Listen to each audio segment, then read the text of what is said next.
Well, buenos dias if you are in Monterrey in Mexico. Good afternoon if you are in New York City or somewhere else in the Atlantic side of the Americas. Good evening if you are in La Mancha in Spain Yes. or anywhere in the other side of the Atlantic Avenue, excuse me, I'm a New Yorker, Atlantic Ocean. And greetings to people all around the world to Fred Plotkin on Fridays on Idagio, the place where classical music happens. Idagio, as you know, is a music streaming service dedicated to serving artists. We stream opera and classical music of all kinds, and it is followed by fans all over the world. And I'm Fred Plotkin, as you know, and it's my pleasure always to present people whose work I admire. And sometimes there are people I know, sometimes there are people I don't know personally. Today's guest is someone I've only seen once, but we had a very meaningful 5 hours together that I will I explain. appreciate it. Mauricio Martinez, known as Mauricio Policarpo Martinez Morales, is That's his right. full name, is a Broadway star, a singer, an actor, um, a heartthrob all over Latin America. Um, he is known throughout the Spanish speaking world for his work. He's a wonderful performer. And we met in a very particular way. I had seen him on Broadway and I thought he was terrific. And Yeah, I was working in Boston and you were performing in Boston. that's And right. both of us were coming back to New York where we live. And Amtrak, which is the American railway system, has something I think is very wonderful called the quiet car. And in the quiet car, you're not allowed to talk. You're not allowed to make a sound. So people such as Mauricio and myself, who have to be on vocal rest, I always go to the quiet car. And there were very few people in the quiet car, but you and I were seated opposite one another. And I Yes. was looking at you and I thought, I know this guy. Where do I know this guy from? And it's the quiet car, so I can't ask him. And I kind of gestured. You and I were like silent movie actors because almost hours we communicated without talking. And Right. I established that I'd just seen you on Broadway in a leading role that we'll talk about. Yeah. And I established you were just performing your role in Boston. I explained that I was teaching in Boston, teaching opera stuff. And by the time we got off the train in New York and then could speak when we stepped off the quiet car, we were friends. And Yes. although I've not seen you in life yet again, I've seen you perform again, but I've not had a conversation the way we are now. This is the first time you and I are actually speaking to one another and not being Charlie Chaplin. So it's nice to talk to you, Mauricio. Likewise, my dear Fred. It's so nice and refreshing So to be able to talk to you now too. I'll ask you about that quiet car. And the date, I have the date, is April 22nd, 2018. Um, how Which was did just then we just had like our sixth we had our anniversary of anniversary meeting. recently? Um, so how did you perceive this thing of the imposition, let's call it, of being quiet, but nonetheless establishing a relationship with someone? We Yeah. found commonality, and we were not talking. Right. It was a wonderful experience, but unusual. It was very unusual. I don't think I've had another experience like that recently, I think. But it just comes to show that communication transcends language, you know? There's so many ways to communicate and there's so many ways to connect. Yeah, Such as music, you know, yeah, definitely music that's why I love music so much. It brings people together regardless of your nationality or your beliefs or whatever. And I think that brought us together in a way. And also being complicit in the silence yeah. also brought us together in a way. And so many things in common. We started discovering that we had people in common, friends in common, New York, obviously in common, Hmm. Boston, and we shared a cab. I remember afterwards. Yeah, Then we we shared had a to cab. talk. We had to You dropped me off, we yes. turns out we lived near one another, but Yeah, I felt the need to talk to you after 5 hours of not yes. talking, It was but necessary, it yes. was necessary. And so here's where I'm going to start, actually. When Okay. I told a common friend of ours, he's an uncommon friend, he's a mutual friend of ours, Mark Campbell, Yeah. that you're going to be on today, he sent me a little text. I'm going to turn on my phone, Oh, enter my code, and he wrote, dear Mark. "Wow." Well, the first time I saw Mauricio was in videos of his performance of my Songs from an Unmade Bed in Mexico City. It was the Yes. first time hearing my lyrics sung in Spanish, and I was flattered to see them working so well in a language other than English. What I actually think was Mauricio's brilliant and charming performance that sold the piece.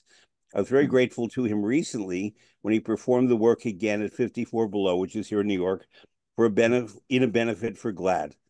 I still dream of bringing a production of Songs from an Unmade Bed back to Mexico City with Mauricio as a star. He is a splendid performer with a lovely soul. Mark. Oh, that's so So, lovely. Thank you, Mark. Such a lovely so human. listeners may have seen Mark Campbell join me about 3 years ago. He is America's leading librettist. Um, he has written the libretti for many, many operas. He writes song lyrics and so on. He was a protege of Stephen Sondheim and won Mhm. the first Stephen Sondheim Prize. And he is now giving back in that he's now fostering another generation of librettists and writers of musical theater. So you were in, I watched the video, um, something that Mark wrote, I believe, with Jake Hagee. Is that correct? Yeah, I believe so. Yes, yes, yes, One yes, of yes. America's great composers who was on this show Yes, last year, yes. last September.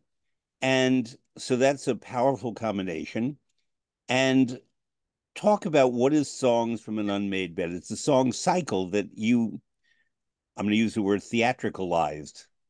Yeah, I guess you could say it Stage. like that. Yeah. Yeah. It's a song cycle that played here, premiered here off Broadway. I want to say over 15 years ago. It must have been around 2008, 2004. Yeah. Um, and I auditioned for it in Mexico City because the producer that I was working with, who's one of the biggest producers in Mexico City, his name is Morris Gilbert, and he does mostly big musicals. Like that's where I did Beauty and the Beast with him. He did many, all the big franchises that come from Broadway to Mexico. Mostly all of them go through him. And he had this audition for this musical monologue, they called it. And I was very intrigued, and I listened to the recording, to the American recording, and I was blown away. I thought it was very smart, very creative. And then I did my research, and I discovered that the creative team was came from the opera world also, and it was a fusion of a very interesting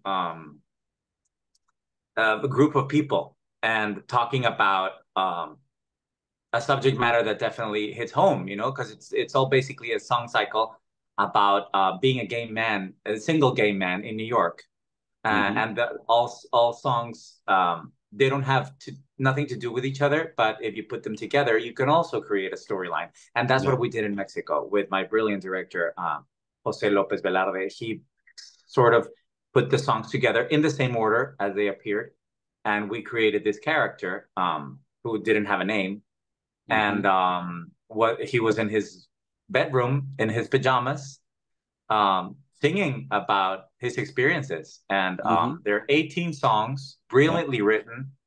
Um, you go through different genres. It's a tour de force. Yeah. And we played for 3 weeks in Mexico City. It didn't really do that well. And then I had a big falling out with the producer, so he closed the show. And like that happens. But and yeah, so I basically just did like, I want to say like 15 shows, but to this day, Fred, it still is one of the most meaningful experiences I've had as an artist. So when I met Mark years later, thanks to you, Hmm. we talked about that for a little bit, and we explored the idea of doing it again, revisiting. And then last year, I got invited for this one night thing at 54 Below, which is a place where I perform a lot. and they called me in to perform two of those songs of the song cycle next to other performers who were all queer, and they were amazing. It was a beautiful night, and I got to see Mark Campbell that night Mm-hmm. again. And it was the first time that I had performed the songs in English. So Uh-huh. it came full circle. But that's basically what Songs from a Non-Made Bed is. It's a beautiful piece. I think it's very honest. It's very raw. It's funny too. It's witty. Um, I think it's done with a lot of respect, and it's just gorgeous. I mean, it's only three in the original production. I guess it's only three musicians on stage plus the Yeah. actor, so it's only four of us. But it sounds Mm-hmm. like a symphony sometimes. You Well, know, that's it's that. Heggie. That's his Yeah, genius. So yeah, actually, in Spanish, I looked it up. It's called Canciones desde una cama sin tender. yes. In other words, Canciones without desde una having cama been sin made. tender. Songs from a bed that hasn't been made. Right. Yes. As opposed to an unmade bed that Mark called it in English. Right. Um, so you are, as anyone can tell, beautifully bilingual. And Yes. I want to talk to you a bit about that, but specifically starting with this song cycle. That if you hear it and learn it in English, and the words were composed in English or written in Yeah. English, and the music was written for the English language words, you Hmm. did it in translation into Spanish, which is Yes. your mother tongue, but your English is excellent. Thank And you. therefore, you are singing it not just in a way that it was not, the music was not written for the Spanish, so to speak. Right. Yeah, But no, it wasn't written for Spanish, and that changes sometimes, even the rhythm a little bit every yeah, now and then, but it takes somebody very talented to not only translate but make it rhyme and make it fit, with the rhythm. Um but it's doable, and that's how I did musicals throughout the first half of my career in Mexico, well, I when do I want to played. get to that as well. But Yeah. you, as a native Spanish speaker, singing these words in Spanish, although you know the Yes. English, um, do you bring an emphasis that's based on what Spanish can imply that English might not, or in a different way? Sometimes, because Spanish is very romantic. Spanish is a very romantic tongue, very poetic, and English is much more direct. Mm-hmm. In a way, I think. Um, so that does, and obviously being my first tongue, my mother tongue, it just feels natural to me. So it hits home in a very different way when you learn the song in English or the music in English. You listen to it like that way, but then you relearn it in your own language. You make it your own, and that's it. It almost goes through the same process, the song, as you are, Mm-hmm. because you are both at the same time, both you, the song, and the performer, are going through the process of learning it one way and then unlearning it and relearning it in a different way and then making it your own, with maybe things that you can take from the English and put it, you create your own version. Mm-hmm. But it does remind me of that. That's what I've been doing my whole life. Yeah. Basically, I grew up listening to American singers, American music, American movies, and Mm-hmm. then some of those I would translate, sometimes on my own, or sometimes they did have a Spanish translation. Yeah. So it's very unique. It's a very unique way of learning material, Mm-hmm. and yeah, it's just part of who I am. Yeah. Learning it in English and then unlearning it and then doing it in Spanish, which feels much more natural to me because I don't even have to think twice about anything because it's my own tongue. It just comes out of my mouth naturally. Whereas with English, I have to stop every now and then. I go, Right. okay, what am I saying? What is this? What does this mean? I don't have to look in Spanish. I don't have to look up for any word. Does the humor translate? Sometimes, Yeah. sometimes, sometimes, because humor is very particular of the idiosyncrasy of each culture, of each Hmm. place. And American humor is very particular. Yeah. And Spanish humor, I mean, Mexican humor is one thing. Spanish humor is a different. Like in the Spanish world, every country has its own kind of humor. Mexican is very particular, and it's not necessarily similar to Spaniards. You know, it's kind of Hmm. like Brit humor versus American humor. True. Um, so yeah, it's very I'm interesting. laughing because I had an experience a few years ago in London. Um, there's a very, very, very funny British movie called A Private Function that starred Okay. Michael Palin and Maggie Smith. It's one of the funniest films ever made. Well, I should And watch it. Yeah. oh, it's so incredibly funny. Both of them are wonderful. And it's Mhm. set at a time when there was food rationing in England after the Okay. Second World War. And Maggie Smith plays sort of like a small town Lady Macbeth. And Okay. they kidnap a pig because Oh my God. they want the food. And but the Michael Palin character is a podiatrist, and he has a special touch with women's feet. So a lot of the Okay. comedy is about him touching women's feet, and Maggie Okay. Smith jealously uh, hiding the pig upstairs where her mother is. And the conversation downstairs is, "Well, we're just going to have to kill her." And the mother thinks there's a murder They're about the talking about pig. her. And they're all Yeah. very hungry and they don't know what to do about this pig, and you can smell the pig practically. Anyway, they made a musical of that. Oh, wow. And and I went one day in London, and I was surrounded by people from Catalonia, from Barcelona, from northeast Okay. Spain. And maybe they have a sense of humor, but they didn't that day. And at the intermission, I was chatting with some of the people, and they said to me, "Well, if they're hungry, why don't they just kill the pig?" I said, "Because then we wouldn't have a comedy." He said, "This is not a comedy, it's a tragedy." Yeah, it's very cultural, right? It just goes to show it's very cultural. Yes. Yes.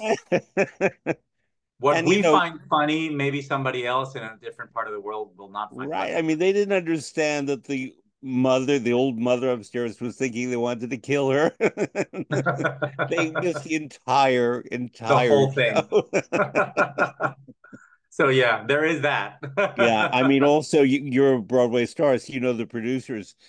Many years ago, my first visit to Munich, Germany, was in the 1970s, and I was working at the opera. I was a teenager, actually. And in the afternoon, I went to see whatever was a local film to improve my German. It Mhm. turned out to be the original version with Zero Mostel of Mel Brooks's The The Producers, producers. Oh which wow. is one of the funniest movies ever made. Oh, so And good.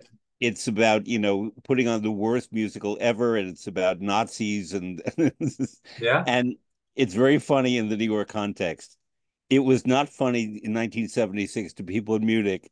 I'm And, sure. Yeah, I'm sure. Of course. and Yeah, of I, who did course. not speak any German then, but knew the English so well, was laughing all the way through the movie. I was the only person in the movie house laughing, and the Germans were going, "Shh, bitte, stille, be quiet, be quiet." Because to You're like, them, it's a comedy. I'm it supposed to was be a laughing. Yeah. drama. Oh my God. And I That's so bring funny. this up because, you have performed in both languages Yeah. and to very diverse audiences. And I wonder whether you, as a performer, think to fine tune or not fine tune your performances based on who the audience is, or do you give the performance that you understand is best for you and let the chips fall where they may? Wow, what a good question. I mean, and I guess it it pretty much depends on where you are sometimes in life. You know, performers, we come out on stage and we work with what we have and with what we know and also what we're going through. You know, a Hmm. performance might really change if you're going through something difficult in your life, in your personal life, or it might very well change if you're going through a very happy time, or Hmm. it depends, or if you're in love, or you're going through a breakup, or and also the fact if you have a packed house or there's only three people in the Yeah. audience. You know, I mean, yes, you are taught to and trained to go out there and do your best, regardless if it's a sold out stadium or it's a three-person in the living room. But whoever, I always think whoever says they give the same performance is lying. That's not the Yeah. same. It's never the same, you know? Never, ever, ever the same. But I do work with what I have, Hmm. especially, and also with what the audience gives you. You know, every audience is different. It is. Sometimes they react to different things. Sometimes they don't react as you expect them, or they surprise you sometimes, or sometimes a joke doesn't land, or sometimes it does. It Yeah. just depends. So it's very different, but it keeps you on your toes. Hmm. It definitely keeps you on your toes, as opposed to like recording albums or television that I've also done. The end product is the work that you already did, and it's there for you forever. But you already did it, and there's no audience. It's recorded and it lives there for posterity. Yeah. With the live entertainment, it's always changing. It's always morphing, and you go with the flow, definitely. Because the audiences do give you a different performance every night, make you a different performer every night. And that's part of the challenge, I guess, that I love. Um, yeah. Yeah, And you that's can why sometimes, imagine a British audience on a Wednesday matinee or a Thursday matinee playing to a crowd mostly from Barcelona of a yeah. musical about hunger. Yeah, I don't know. I don't know how that, yeah. And that's the other thing. I mean, I've seen how big, like for example, the producers was a huge hit here in on Broadway. And when they took it to Mexico, it wasn't really a hit because that's a story. I mean, I think it's universal, but it's also so specific to New York, and it's Yeah, so specific to Broadway producers and yeah, Broadway people, Broadway folk, you know? yeah, So when you take it to another country in another language and with another culture, yes, we also do showbiz every day over there, but it's not the same. It's Broadway is Broadway, and yeah. that it only exists here. It doesn't even compare to the West End. They're very different. London. They're their Yeah. own entity. So humor also sometimes doesn't really translate that well. Sometimes, you know. Yeah. Other times, yes, and then you really have to work. Another thing I've noticed, the difference between us is that when I go in front of an audience, typically it's just for that audience on that day. Whereas Right. you're performing a role that you have rehearsed and you're with a company, and I'm often on my own or with just one other artist. Right. And um, and like you, if you look out and you see 1,000 people, great. But if there are three people, no matter the size of the crowd, I always say, well, thank you for coming because Yes. I want Yes. them to feel welcome Of as course. And somebody, they chose to be with you that night or yeah, that thank you for day. coming. Yeah. And huddle together if there are just three of you, and but Yeah. don't be shy. You can laugh. Because people they want to feel comfortable. It's not a test. When Right. I take people to the opera or to a drama on Broadway, I always say this is not a test. Whatever Right. you experience is what you experience, and It's it's okay to real experience. It's is okay to valid. feel. Yeah. Right. Yeah. And but on the other hand, and we're going to get to your most famous show in New York, if you are the star, the male star of a huge Broadway musical as you were, um, people come with a different expectation Yeah. than if it's a show they don't know. And so it's always a challenge. Also, I'm always aware of the fact that if something is happening in the world, whether it is a war, unfortunately, we have too many of those. Um, Mm-hmm. if a famous A public moment. figure has died, Yeah. if a former president of the United States says something obscene again, Mm. whatever happens affects what happens when people walk into our doors in our Oh, of theater. course. Of And course. sometimes they cannot get rid of that, and sometimes they desperately want to get rid of that Yeah, they want and to escape. focus on what you, Mauricio, have to bring them in performance. Are Yeah. you aware of the world when you go into your dressing room and have half hour and then have to Uy. step out as a famous singer Yeah. that I'll talk about. I mean, I am, definitely because I mean, we are so connected nowadays. Yep. It's pretty impossible to turn the world off, whether you want it or not, because even if I decide not to turn on my phone and not watch the news and not listen to any podcast or anything or the newspaper, on my way to work, just on the subway, somebody will be talking about it, or Yep. somebody will be reading it. There's gonna be people talking about it, especially if it's something big, right now, especially I think with the way the world is just reacting right now to so many things, it's very hard to turn off. Yeah. Um, I do go on stage trying to be completely disconnected, and I just because that's what you do as an actor, as a performer. You before you go on stage, you focus and you exercise and you vocalize and you meditate and you stretch your body and for at least 20 to 30, 40 minutes, that's what I do to get prepared. Mm-hmm. Sometimes it works, sometimes it Yeah. kind of doesn't work Right. because maybe there is something that's happening in the world that is affecting you, so you Yeah. will sing that song differently. I remember I had to go on stage back in 9/11. I was in Europe doing a show, and I had to go on stage and sing People. No, not People. Imagine by John By Lennon. John Lennon. Yeah. That night, Yeah. I couldn't get through the song. Yeah. The lyrics hit so differently that Mm-hmm. night. Just thinking about it gives me goosebumps. But um, I was excited, nervous, heartbroken, anxious, sad, desperate, angry, all of that together. But I still had to go on and do a show. I still had to go on and perform and work and be on. But I was going through what the audience was going through. We didn't know Yeah. what was happening, and we were very sad. And that's when I realized, wow, sometimes um, the material is so similar to what's going on in the world that it's like a perfect match. And you're a Mm-hmm. vessel, you're just a vessel. The whole audience was in tears, and I remember that Yeah. those days, those historic days, like people will always remember where they were when they heard that JFK was assassinated, Yeah. or 9/11. The moments like that, you never forget because they're Mm-hmm. so traumatic.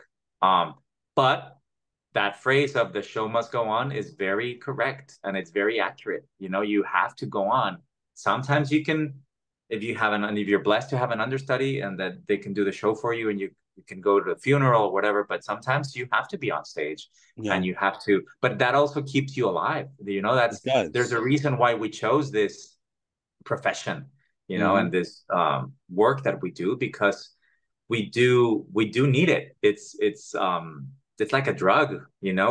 We need to be telling stories, and we need this sort of escape that we have when we go on stage and perform for other people that are probably going through same emotions as you are. Yeah. So it's almost like a group therapy in a way. But It is. yeah.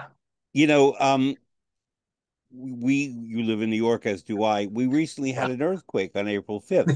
And as it Yes, we happened, did. I was recording a program with the wonderful soprano Erin Morley, and everything moved while we were Started to shake. recording. Yeah. And I said to her, I said, that felt like an earthquake. She said, yeah, it felt It like an was. earthquake. But we Oh kept yeah. going. That was I the way was we I was kept doing a we Zoom as well. I was doing a Zoom yeah. with a friend here, and yeah, having lived in Mexico City for 15 years though, Yeah. Fred, there are so many earthquakes back Yeah. there that this one kind of felt, oh, okay, we're good, we're okay, let's Yeah. go on. It In might have been Mexico the City, I've subway. had to like go to the streets and like because Right. it's sometimes you see your life flash ahead of you, like It's in front true. of you. So a few Um, minutes ago, you said that you have to remain on your toes. And On Your Toes is a very famous musical by Richard Rodgers yes, it that sure you is. did not star in. No, I did What another did you one. star in? On your feet. Yeah, good analogy. Good What's the analogy. difference between On Your Toes and On Your Feet? Yeah.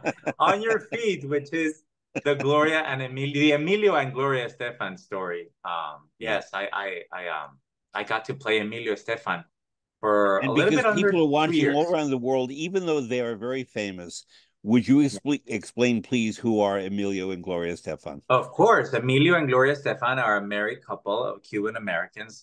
They immigrated from Cuba. And I mean, Gloria is one of the top selling female recording artists of all time. And she is also a songwriter.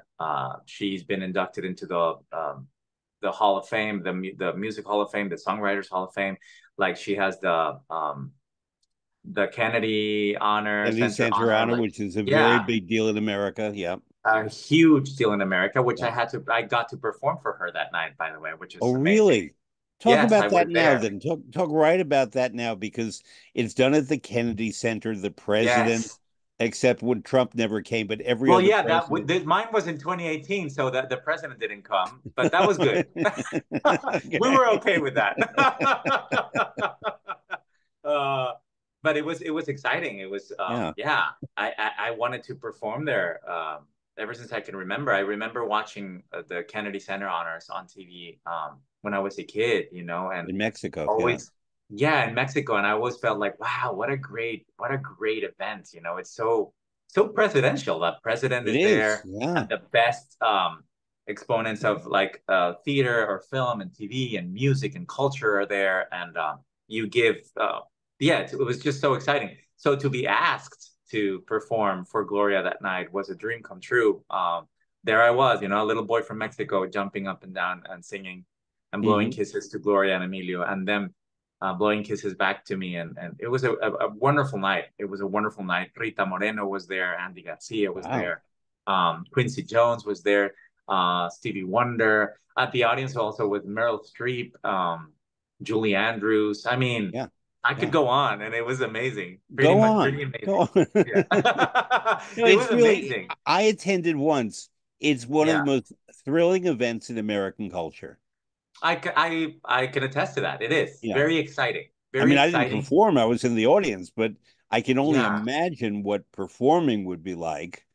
It's Um, and just being in the Kennedy Center is like, yeah, and then sure. we played there for a month, a whole month. We did the On Hmm. Your Feet there for a whole month, which was also fascinating. Then I came back, I want to say a year later, right before the pandemic, and I sang the American National Anthem, the Star Spangled Banner, at the Hispanic Heritage Awards with the Hmm. American Pops Orchestra, which was also a delight, And I've been blessed to go back to the Kennedy Center to Yeah. perform a couple of times, which is always an honor.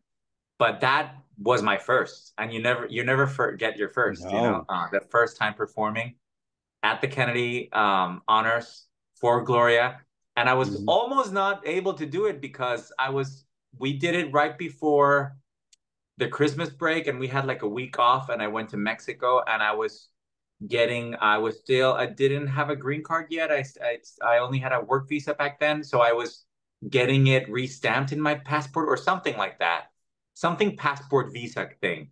And I was afraid we didn't get it back from the American consulate in time, but we did, and I barely made it. Mauricio, Like you I are the best argument for an open border. That's all I can say. I made it.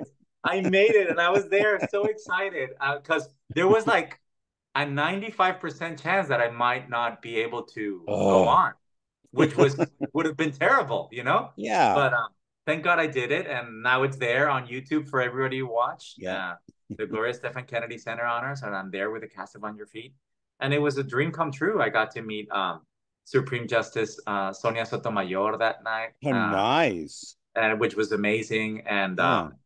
we took a picture and we hugged, and she gave me an autographed copy of her book, and she has a picture of us in her office. They gave I us the love it. tour of the Supreme Court the next Yeah. day. It was amazing. Yeah. I love going to Washington. Yeah. Washington is it's so regal. I love it. But it I really like. also, it's an argument. This is just my opinion. You could agree or disagree Uh-huh. that government actually works, and Yes. that there are people who are idiots, and I'm not declaring one part or the other, but there are people who are Yeah. idiots and selfish and so on, Yeah. and they make things more difficult.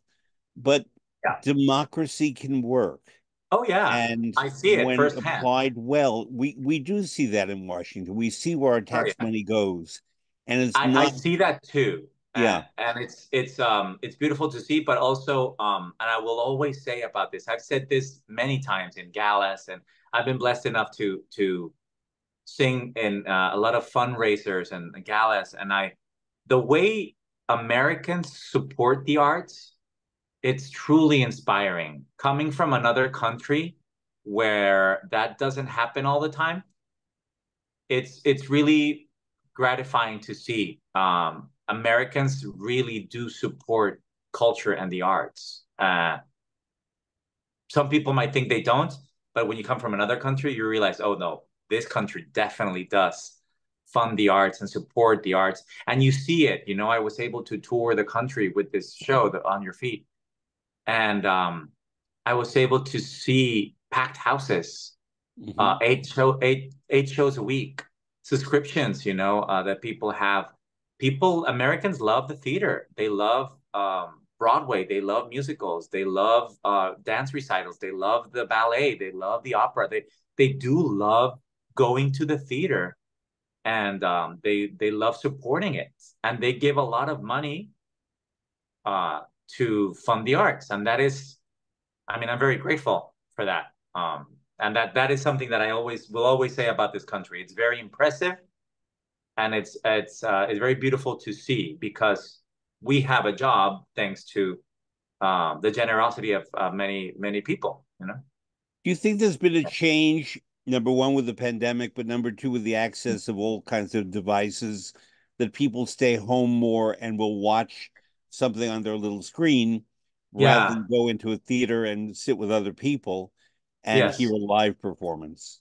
Yes, which is sad to me. I mean, I think it's a double-edged sword. I bless technology for some things and I curse it for others, but I think we're all there, because it is good for some things and it's not so great for others. Yeah. But yeah, I think the world changed ever since 2020. You know, the way, I mean, look at us now. We're in the same city. We could be together in either your apartment or here you're in mine, but we're doing it this way because it's easy.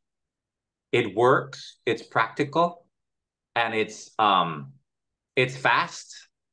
And people are seeing more things like this ever than more than ever. We Well, in this people are, case, you and I live nearby, and I'll happily meet you for a coffee anytime. But yeah. we're doing this so we can record it and people can see it in Germany and Mexico and Exactly. Argentina and Yeah. everywhere else. Exactly. No, but I said we could have got together like you know what I mean? In a In a studio. room, for Yeah. example. Right. Yeah. In a studio. But Yeah. we choose to do it because this is easier, Right. faster, it's more practical, and more people get to see it, Yeah. and you don't have to travel, you don't have to go on the subway. Like it's just practical. Also for us, as an actor, we're asked now to submit ourselves like this Yeah. 99% of the time, ever since the pandemic. Even now that the pandemic is not really going on anymore, we're still asked to submit ourselves on tape. Hmm. Um, I miss live interaction though. I miss getting feedback from a director. I miss getting notes from a casting director or from a creative or a musical Hmm. director. Like, could you change this? Could you do this? We just send our tapes like we know how to do it, and Hmm. we just hope for the best. But I do miss that interaction, or also the communication, getting to see other actors before you Yeah. go on, seeing who else is in the room. And I do miss that. But there are other good things. I mean, people are definitely streaming more these days. We all do. Yeah, well, it's very interesting. I do believe that for live entertainment though, it's not the same. Of course, a movie can be watched anywhere, but a live performance of something live, nothing beats go being there Yeah.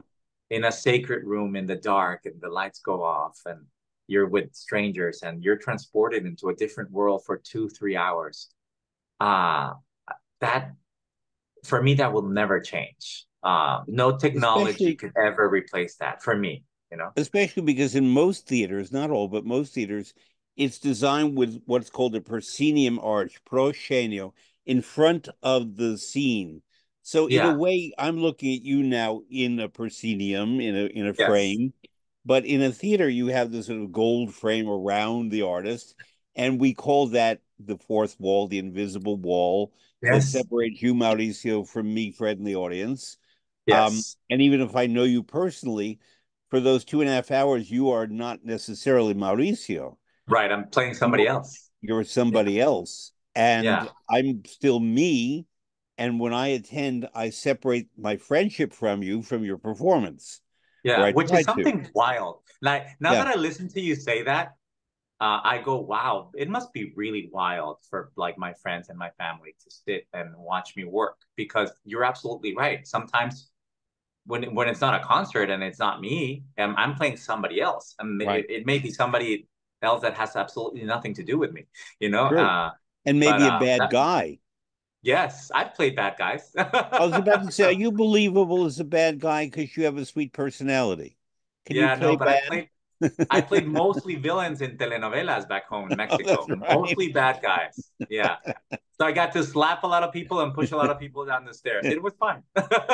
All right, for people who are not Spanish speakers, um, what is a telenovela and how is it different from what Americans call a soap opera? Yes, a telenovela is basically a soap opera, but in Spanish, so it's way more dramatic. Yeah. There's definitely bigger Better hair clothing, and bigger better clothing, clothing. deeper cleavages. Um, but everybody's On tanned the and women too. beautiful. There's a lot of overacting that too, especially back in Yes. the 80s and 90s. Now they've gotten a little bit more real because now they're competing with like Netflix and everything. You know? But that's basically it. And the big difference, I would say, other than the language, is that soap operas here in America last forever. Like Yeah. Days of Our Lives has been running for like 40 years or something.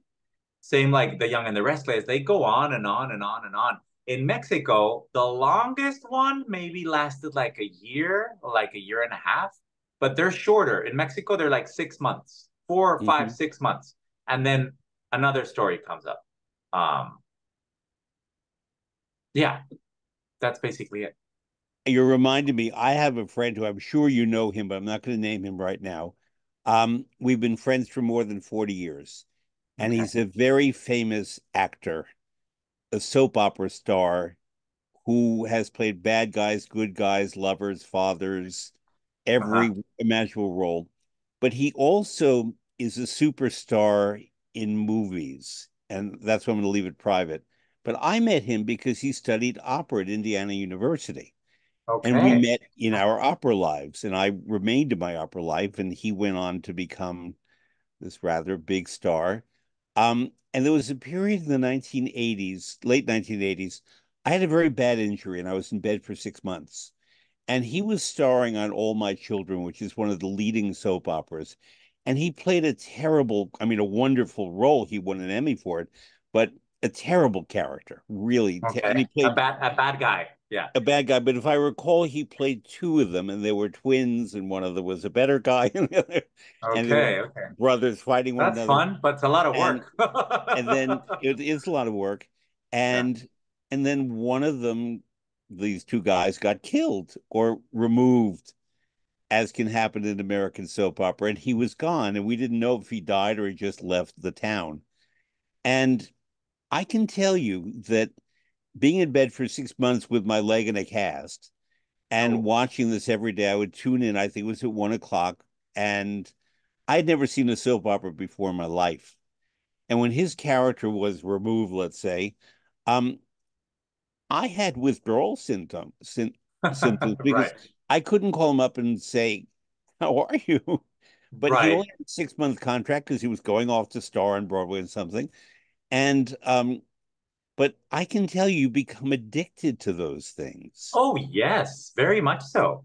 And I've never watched another soap opera apart from All My Children. I watched it because of my friend. Right. Um, but they're really addictive.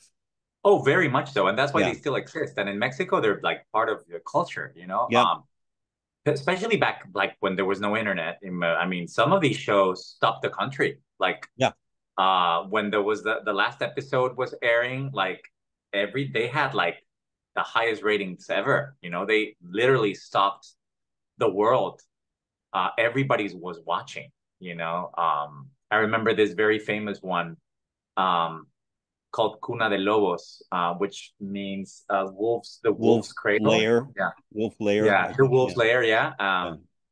and it was very dramatic, obviously. But the Hmm. day that it ended, it ended, and then the big evening news came on, and this very respected news anchor said, "Well, the name of the lady of the character is finally dead.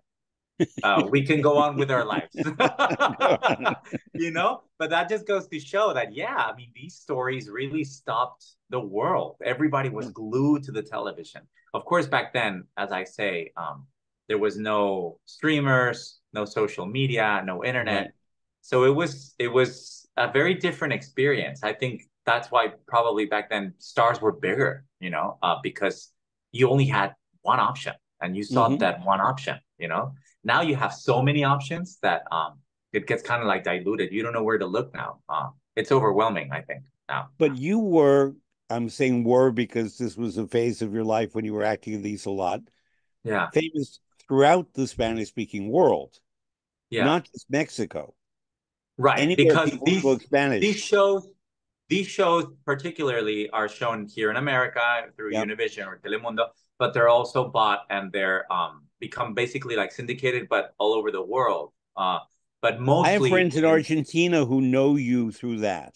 right, like yeah, like Spanish Yeah. speaking people, like Right. Argentina, Peru, Bolivia, Costa Rica, Puerto Rico, like all of Latin America Right. watches these shows. That's why some of the biggest Mexican artists that have been able to cross over to Hollywood are already have a big fan base. You Hmm. know, I can even think of like Ricky Martin, who's Puerto Rican. He was Yeah. bigger in Mexico first than in Right. America. He Right. became big in Mexico, and then and a lot of people do that too. Yeah, Hmm. Mexico was known, still is. It's like it's the Latin American Hollywood in a Yeah. way. Mexico is where if you're a Latin artist, you have to go through Mexico, whether it be music, TV, film. Mexico's a very important niche or stepping stone Hmm. to Latin artists. You know? So in preparation for our conversation, I did a Mauricio dive on YouTube. Okay. Oh, And sometimes things connect where YouTube decides what I should see next. right. And after an hour of Mauricio, it led to Libertad Lamarque. Oh, wow. Now, I'm older Yes. than you are. I worked with Libertad Lamarque Oh, in wow. You did? 1980, in Wow. January 1988. She was Okay. living in Mexico. She was from Yes. Argentina. She was a Yes. great star, beautiful, a great singer, very Stunning. charismatic, one Yeah. of the biggest stars. And in Argentina, there's Buenos Aires, of course, but there's also Mar del Plata, which is the beach Yeah. town, Yeah. and it has about 20 theaters. And you go, it's like Las Vegas on the beach. And you go and you have a steak at 10 o'clock at night, and at midnight you have the show. And I was involved in a production that they brought in Libertad Lamarque on her great return to Argentina Oh, because politically wow. she fell out with the Perones and all the fascist governments Yes. and lived in Mexico. And this was her great return as a very old lady in 1988. Yeah. And it was fascinating for me to stand in the wings and see her on the stage, older, much older, Yeah. not in the same full voice that she must have had in the prime of her career, still very beautiful, and standing completely erect. She didn't move. The Mm. microphone in front of her, she placed the sound. She did not have to move. She did not have to gesture. She stood there, and I could, in the wings, feel the audience. So they were Oh, trembling wow. because no one had seen Libertad Lamarque in Argentina for 30 For years. decades. Right. Yeah. Yeah. And I think she left in the 50s, around the Yeah. time of Eva Perón, Eva and Perón. in Yeah. 1988. So 35 years. And you're younger, but growing up in Mexico, were you aware of Libertad Lamarque being this Oh great yeah. star living in Mexico? Talk Oh, she about was a huge star. She was a Yeah, huge star. She became huge in Mexico. yeah, First for starring in big black and white movies with some of the most iconic and legendary Mexican male stars hmm who were also singers like Pedro Infante, Jorge yeah, Negrete, Javier Solis, all these amazing um, actors, but also singers. And she was very, very famous. And then later in her career, I actually met her a couple of times because we were on the same TV network. And right, she worked until she was very, very like a much older lady. yeah, And she was still beautiful. But yeah, no, she was huge in Mexico. I dare to say bigger in Mexico than even in Argentina. Like definitely. I she know was that. huge in Mexico, like I know that. huge, big movie and telenovela star. Yeah, I know that. yeah. And part of why I was working on this production was because I was hired by that theater to help them sort of reconstruct their presentations. Okay. And I speak enough Spanish. You and I have never spoken in Spanish, but I speak enough Spanish that I was able to communicate with her and Oh, make nice. her feel calm because they always say to me, said to me in Argentina, we understand you're good with divas, There you go. Yeah. whatever that means. And, keep her calm. And so she and I were just talking before and talking about different things. And I held her hand. And then I Nice. sort of led her to the edge of the stage. And then when I did not appear on the stage, she sort of let go and she walked out on the stage with her hands like this, held them up like that, stood in front of the microphone, put her hands down, and began to sing. Oh, wow. And it was so focused and concentrated, and that's what I remember. Sure. It was not, Yeah. it was very economical, but it was all about art and music. What a great moment. Yeah. Do you Yeah. remember what she sang? Oh, it was all in Spanish, but it Okay. was mostly songs of Argentina. It was mostly Okay. Carlos Gardel. Carlos And, Gardel. Right. yeah. And Nice. that music, So um, tangos, basically, right? she Yeah. would have sung in the 1940s Right. and did not sing in Argentina after that because she was gone. Yeah, she was gone. Yeah. She was old There's enough like, that she knew the original founders of tango. wow. Yeah. Yeah, I'm sure. Yeah. No, she's And a big star. Big star. it was quite, Very loved in Mexico. Very, I, very. I know. Yeah. So that's our tribute to her. But I want to get back to Nice. Gloria Estefan and Emilio Estefan. Yeah. Um, you were playing a man who was a real person in life who you met, I'm sure. Yeah, many times. And Yes. what's it like to play a real life person as opposed to say Mhm. Don Quixote, who you've also played? We'll get to that later. Yeah. Um, a famous fictional character is one thing, but a man who exists in life and the musical is about him and his wife and Yeah. their struggles and their problems and their successes. Um, did you try to connect with him and create a version of him? Did you only rely on the text and the music? How did you create your Emilio? Oh no, I went full out, like completely full out. And I told him, I warned him because I met him. I was very privileged, very spoiled, with the fact that A, he's still alive, and B, he's extremely friendly and open-hearted and just humble and loving.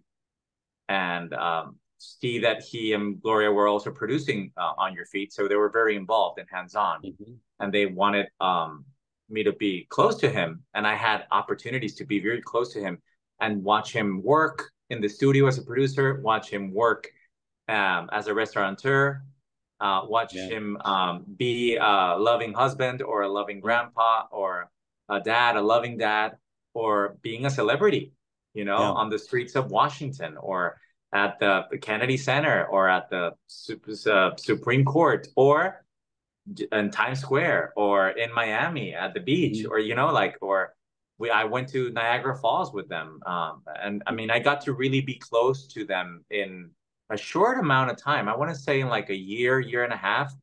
I really got to know them and spend a lot of time with them, which makes total sense, and it's so perfect for when you're playing him. The Yeah. beauty of theater is that it's ever changing. It's livable, breathable, as opposed to when you do a film or a television character. If I would have portrayed him it would be there set, and you cannot go back and change that performance, you know? Hmm.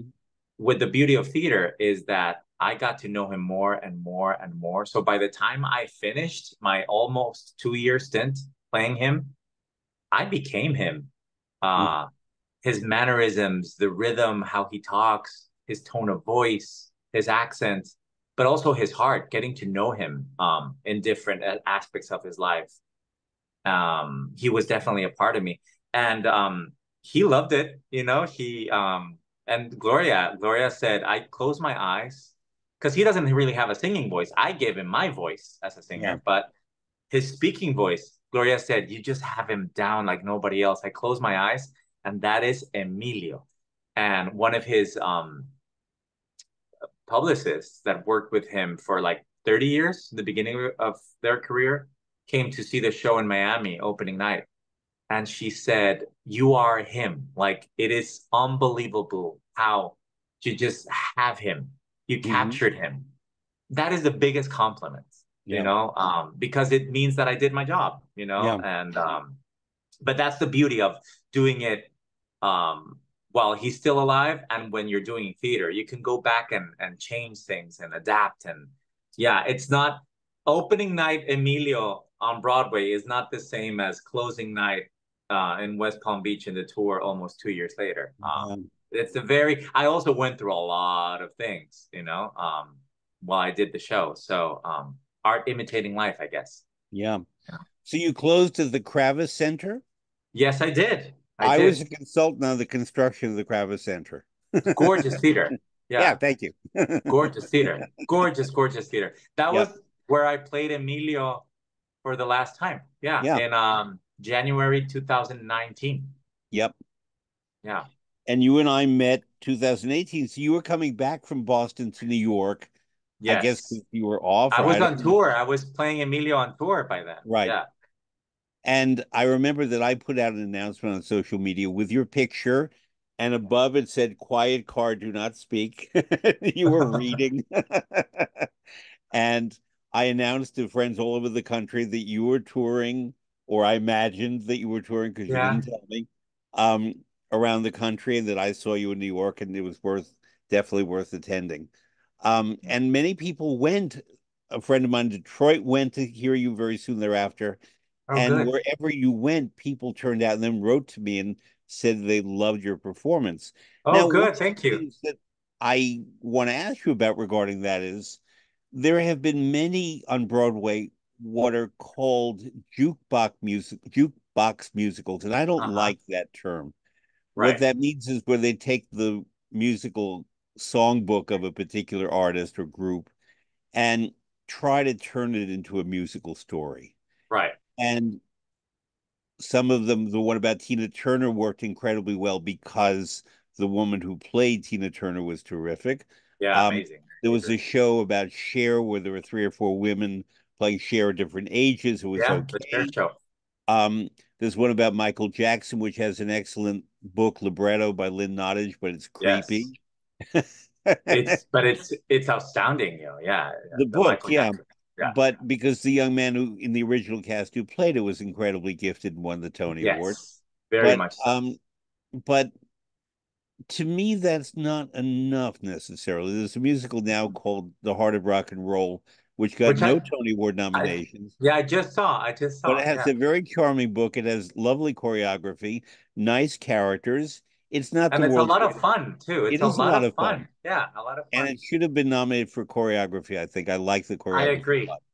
And I agree. supporting actress. But anyway, um, but what I loved among many things about your show On Your Feet is that it actually told a story Right. about people. It was not constructed.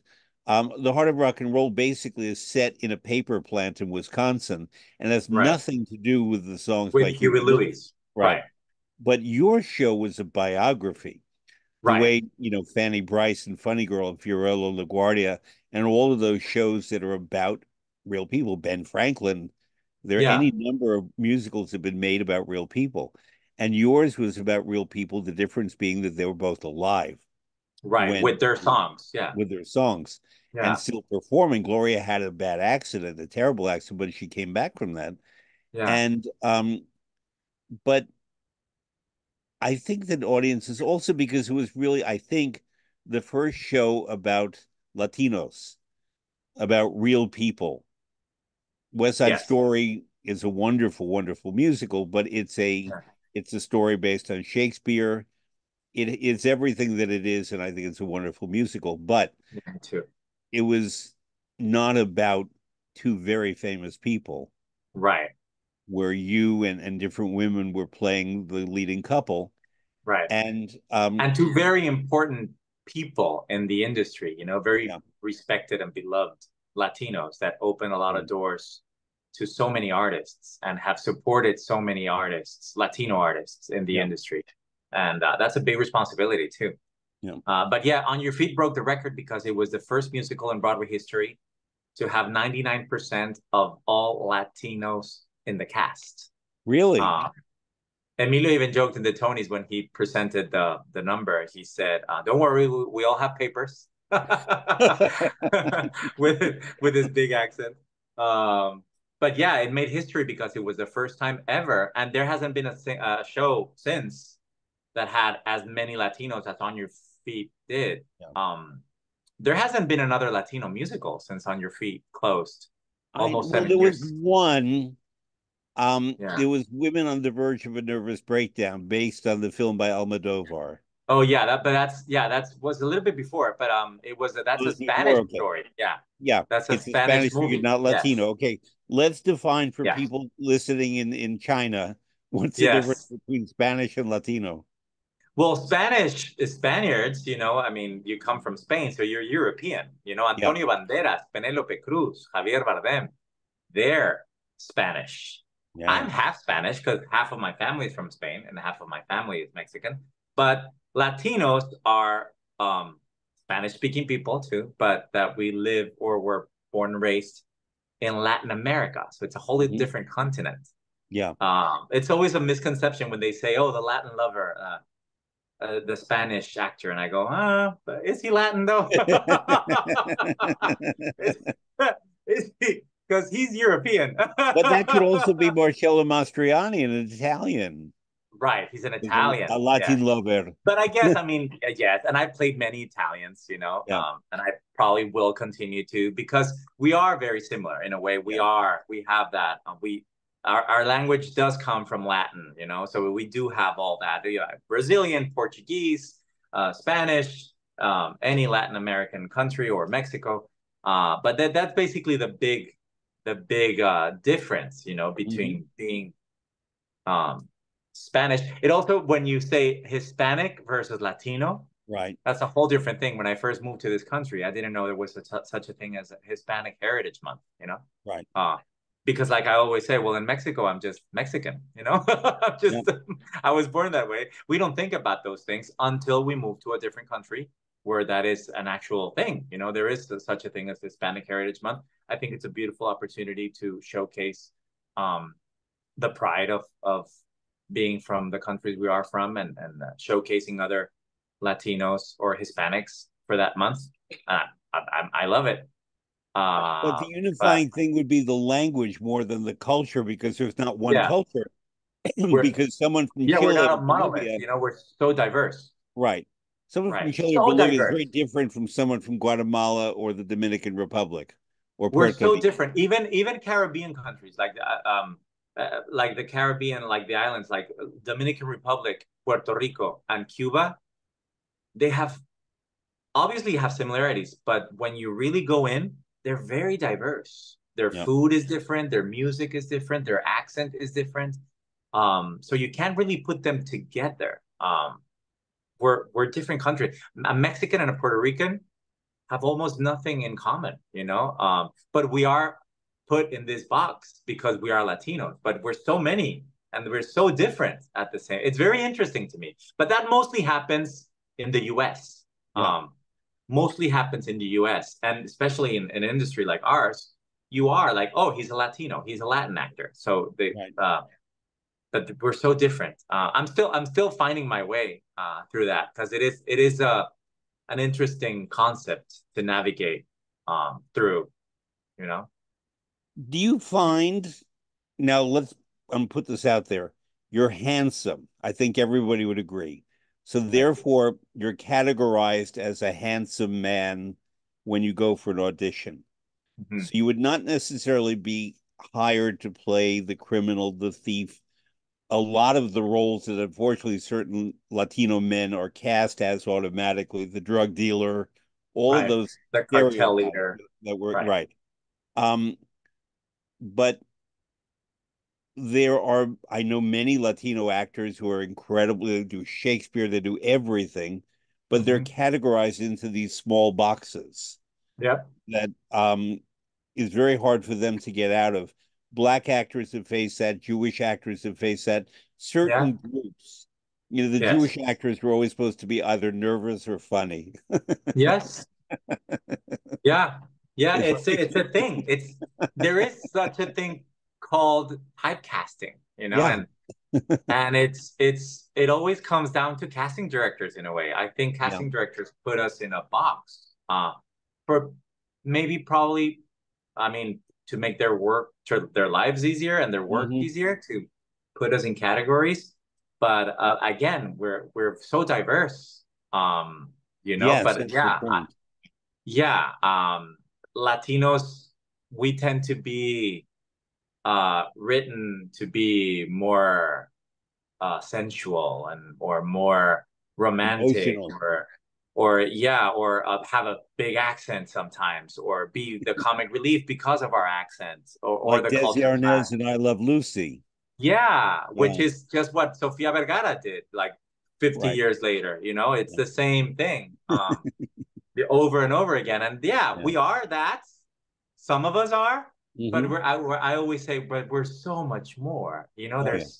there's so much more to show.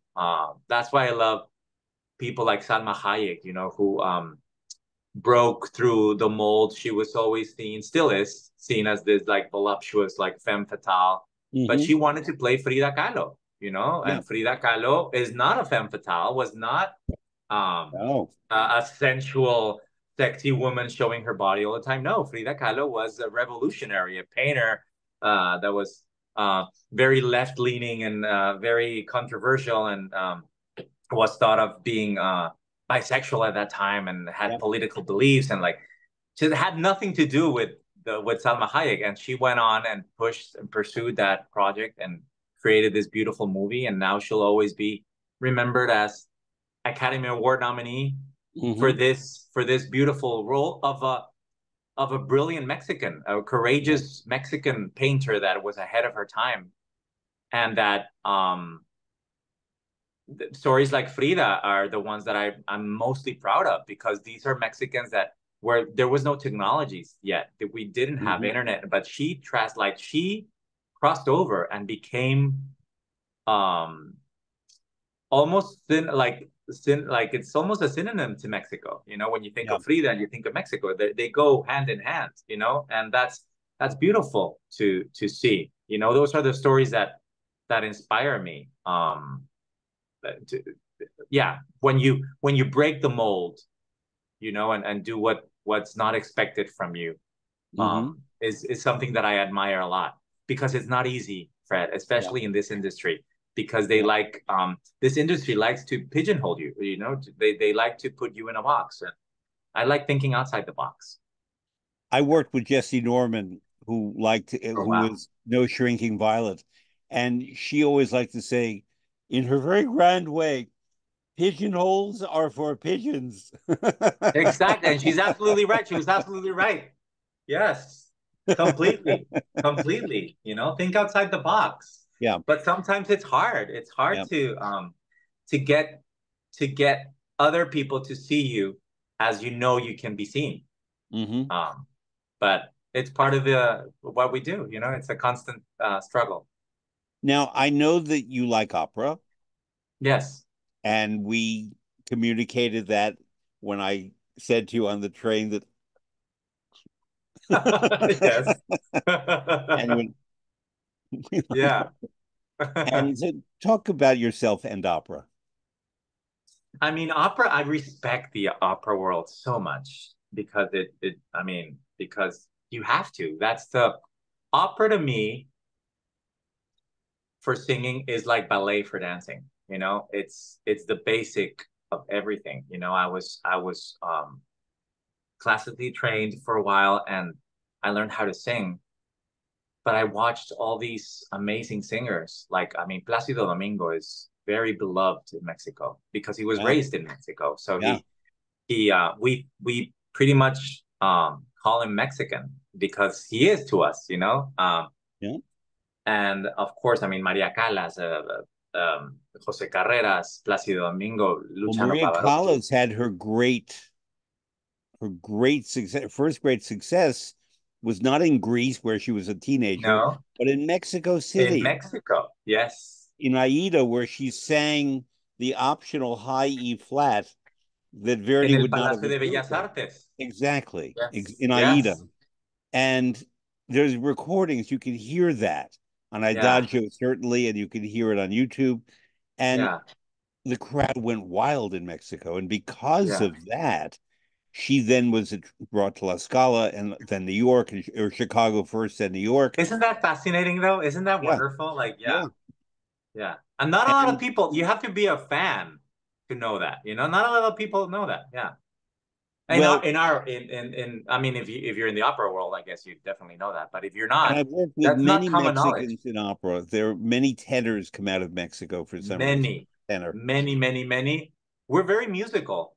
Yeah. I But I think, mean, why I tenor? mean, I mean, I've worked with sopranos in Mexico and yeah, other voices, but many fine tenors come out of Mexico.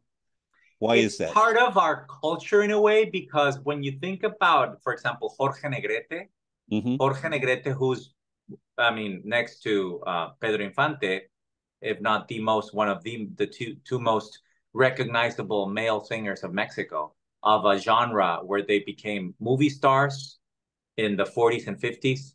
But he was a trained opera singer Hmm. who then chose to sing Mexican ranchera music. Ranchero music with the big mariachi is basically opera. Yeah, It's it is. very similar. It's a big, full, round voice. Hmm. It's very melodic. It's very passionate. And Mexicans love genres like zarzuela, which comes from Spain, but it's a nice hybrid. And Domingo and his parents were the leading That's how zarzuela he started. performers in Yes. the 1950s, before he then, in the late 50s, sang, I forget, it was in Chihuahua or somewhere near the border. Hmm. He sang his first opera performance. He sang in Rigoletto in one of the small roles. Right. He did like a baritone role, right? I Yeah, think.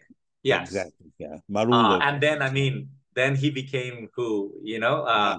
so we're very musical that way. Mexicans love music because of mariachi music. And I've always, ever since I'm a kid, though I've sung both opera like arias, but also mariachi, and it's very similar. It's almost like, and I understood Jorge Negrete. I went, oh, this makes sense because it's the same placement. It's the same. It just feels in my body. It feels very similar Hmm. to proper singing, like singing healthy singing, Yep. breathing and supporting, and it's just very very, very similar. Hmm. I'm blessed that I grew up singing that and learning how to sing that way because now I can go back and forth and switch between genres and do pop and do a little bit more operatic musical theater sometimes, or like it's good for your versatility. But that's how I mean, my grandfather, my mom's dad, loved opera. He loved opera, and he would travel from Mexico, from Monterrey to Mexico City to see operas and musical theater. Hmm. Big musical theater shows like My Fair Lady and Fiddler on the Roof back in the 50s and 60s, where musical theater was just starting in Mexico. So Now, that's where I get it from. Yeah, how could yeah, something like My Fair Lady or Fiddler on the Roof, one of which is all about British class society yeah, and accents and speech and language, and the other is about poor people. I mean, Fiddler on the Roof is more universal. It's about yeah. immigration and oppression. But there's a very particular humor in Fiddler on the Roof Yes. Sure. Yeah, of that course. doesn't even Yeah. translate from New York to New Jersey, let alone to You'd Mexico. be surprised that those are two of the most successful Broadway shows in Mexico's history. Really. Both My Fair Lady, which was translated into Mi Bella Dama, uh, and El Violinista en el Tejado, you know, The Fiddler on the Roof, are one of the most memorable and most beloved musicals in Mexico, and they've been revived, I want to say 3, 4, or 5 times Hmm. throughout the decades because they're so loved because of those first productions Yeah. back in the 50s and 60s. Hmm. They just worked. I mean, they do work. You got to remember, this came in at a time where movies were being translated as well. Um, so you would see movie musicals on screen, mostly in Spanish, and Yeah. sometimes they would even go as far as like translating the actual songs too. Hmm. And they would sing, uh, like they would hire Spanish speaking singers to also dub the songs. So you saw the whole thing in Spanish in your language, so it had to rhyme. That's basically how I started watching these movies. But And then I wouldn't discovered, oh, they something come like from English. Eliza Doolittle and Henry Higgins, whose Yeah. speech is so different, would perhaps Henry Higgins be a more Madrid type Spanish speaker, and Eliza might be from somewhere else? How did they You would, make yeah, you the would think, I mean, distinction? it probably worked that way in Spain, but in Yeah, Mexico, he was just very proper Spanish, like perfect, almost like a politician or like a Spanish teacher, just like right, perfect, no accents, just like beautiful, neutral English. And she was just all over the place, just like right, very lower class, no education whatsoever, right, funny, with so many errors yeah, in her speech, right. which made it funny, you know. Hmm. But that's how most musicals are done in Mexico to this day. Yeah. You know, I mean, Wow. I played The Beast in Spanish. I did Saturday Night Fever in Spanish. I did Jesus Christ Superstar in Spanish. Which The role, drug. Judas or Jesus? No, it was Jesus. You played So Jesus. I Okay. sang Gethsemane in Spanish. I did the whole thing in Spanish, and then in 2020, I was able to work with Andrew Lloyd Webber in Unmasked, his musical memoir Yes. Yeah. here at Paper Mill Playhouse, Hmm. and he chose me to sing Gethsemane, but it was the first time that I did it in English. So I Wow. came full circle with that song with the man who literally composed the song. So it was Wow. a great moment in my life. Yeah. Um, I thought of a question about 10 minutes ago that I really want to bring back because you're just the guy to Yeah. ask this. We live in New York City, and there are many Mexican immigrants who live here who Yeah. contribute a huge amount to our city. And Yes. because I speak more than enough Spanish, I talk to them and I listen to them. And there's something about Mexican speech, at least the men, where they speak at the high end of their voice. It's Yes. very pitched high. Whereas if I Yeah. speak to someone from Colombia or Madrid or Chile, their voice is where the voice sits. But the Interesting. Mexican men, it's pitched very high. Am I Interesting. That's probably why mistaken? we're tenors, right? That's what I'm getting at. Yeah. Yeah. That's because Mexico has produced so many fine tenors that I'm Yes, we wondering have. whether it's the way that in Mexico speech is your voice higher when you speak Spanish than in English? I've never actually thought of that. So That say this is something the now in Spanish. voy a hablar en español, and then now I'm speaking English. But now I'm self-conscious, so I'm Yeah. probably not. Well, I next don't time know. you That's a speak in very Spanish, interesting. It probably does got go higher when I speak Spanish. definitely, It probably just because definitely. of how it rolls off your tongue, and it's just Hmm. like it's natural. Maybe it goes to a higher register. I've Yeah. never thought about this I before. gave you Now I something to will think about. probably. Yeah. I wonder, because I haven't been in touch with you for a while. Recently at the Metropolitan Opera, the Met did its first opera in Spanish in many decades. Oh yeah, And it's yeah, by a Spanish composer who's no longer with us, Daniel Catan. yeah. Florencia in El Amazonas. Did you happen to see that? I was not able to. I was not here. But Okay. did you? Yes, I saw it 3 times.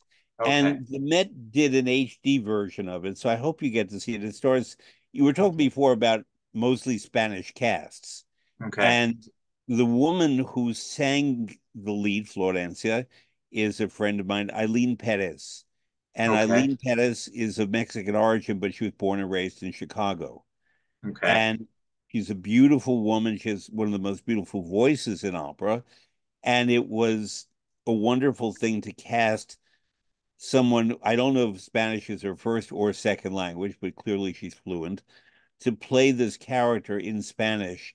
And it attracted an audience that had not previously been to the Met, which Right. is to say, I mean, many Latino and Spanish speakers love opera. We know that. But Yeah. it attracted an audience who was more Mexican and Mexican American and was drawn to it for that and to hear an opera in Spanish. I love that. Yeah. Yeah. So Daniel Catan, who was Mexico's leading opera composer, he died too soon. Yeah, But very soon. yeah, but So it it makes was me happy great. that it was a huge hit and a lot of people were able to go and see it. Yeah, We need more of that, right? yeah, definitely. Yeah. And then there's a woman I want you to meet. I'm going to introduce you, named Cecilia Violeta Lopez. And Okay. I worked with her at the very beginning of her career. And she's the daughter of Mexican immigrants. I'm not sure if she was born in Mexico or Idaho, but Okay. they were farm workers who picked potatoes in Idaho. Oh, And wow. Cecilia Violeta Lopez was discovered to have this rather remarkable voice, living in Idaho, eating potatoes, Oh, wow. papas, and was brought to New York and was adopted in effect by the Martina Royal Foundation, where I first encountered her and then worked with her a bit. And she's an astonishing singer Oh, who wow. has sung a lot in Europe. She's one of the great violettas in La Traviata that you'll ever hear. But because of her connection to her family roots in Idaho, she goes back to Idaho and she performs opera in Idaho. And I've actually worked there once I love in that. Idaho opera, which means, as you said before, Americans love the arts and have opera everywhere. We don't think Yeah. it's, only New York and Chicago and San Francisco and Houston, but everywhere. Um, and I want you to look her up, and I want listeners to listen to Cecilia Violeta Lopez, I will. and Yeah. because she's a Mexican opera singer, and in fact, who Yes. happened to grow up eating potatoes in Idaho. I love that. I will. But Definitely will. Yeah. but she and Eileen Perez, there are many Mexican originated opera singers who grew up in the United States I who love are that. very, very fine. I love And that. so now I want to ask you a question that I've Yes. been thinking about for a while because last time we met we couldn't talk. I know, right? Um, Let me get my charger, by the way, because oh, go ahead. I saw that my phone. Hold on. Here we go. Technology. Technology. Okay. Here we are. All right. Recently I interviewed someone who was not wearing shorts when he got up. Oh yeah, and I am And we because had to it's do a so bit of nice out. editing there. It's so nice out. Yes. Thank you for that. um, so, I intentionally did not do a pre-interview, a pre-conversation with you. I just wanted this to be spontaneous. I And I love it wrote though. you, This is how yeah, it I agree. conversation should be. Yeah. And I wrote you, I just said, tell me singers who inspire you. And you wrote back with five names, four of whom I know very well and one I don't. Yeah. Barbara Streisand, Luciano Pavarotti, Whitney Houston, George Michael, and Jose, who's a Mexican singer. Now, Yes. what I can tell you about Barbara Streisand to some degree, Luciano Pavarotti, absolutely, Whitney Houston to some degree, and George Michael, absolutely, is I think that it's not just their beautiful voices, it's their approach to the lyric and the way, I don't want to call it architecture. I want to call it that they see the song as a progression, Mm. as a cycle, as 4 minutes or 10 minutes of a whole world embodied in the song. Yeah. And you would never say that George Michael is Whitney Houston or Pavarotti or Barbara Streisand. They're all very distinct. And Very you're going to distinct. tell me in a minute about Jose. But Yes. when Barbara Streisand, who has a beautiful voice, but her approach to the lyric, not to mention the music, but the lyric, is very considered. and it's not mattered, it's not affected, but somehow she goes deep into the lyric. And Yeah. she and Whitney Houston could then take their voices in places that most singers could not. Right. Pavarotti and George Michael could do that too, but they Yes. did it in different ways. A very dear friend of mine, I don't know if you know him, you live near him, is named James Gavin. Okay. And Jim was on the show a couple of years ago when he came out with a biography of George Michael. And Oh. Jim is a wonderful biographer of musicians, and his biography of George Michael is terrific. Oh, I should And learn to read it. Yeah. I, people associate me with opera. That makes sense. If they know me better, they know that I love Broadway and all music, almost all music. But they don't necessarily think that I love rock and pop, which I do. Good rock and good pop. And I always thought that George Michael was absolutely the best singer in that world Oh, I agree. because Yeah. the voice is glorious. He he's the most musical of them by far. He never hit a wrong note ever, No. ever, ever, ever. He understood how to make everything happen in a lyric. When Hmm. he duetted with people like Elton John and Aretha Franklin, especially Aretha Franklin, he Yeah. listened.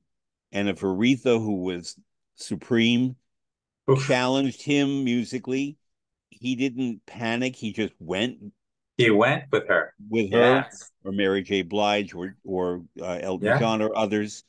Yeah. But he was flawless in my view as a musician, but not I, studied. It was just built in him. I think it was pretty Luciano, much built in yeah, him. Yes. yeah. Yeah. Yeah. Luciano, who was a very close friend of mine, we were friends for 29 years and we worked Oh, a lot together.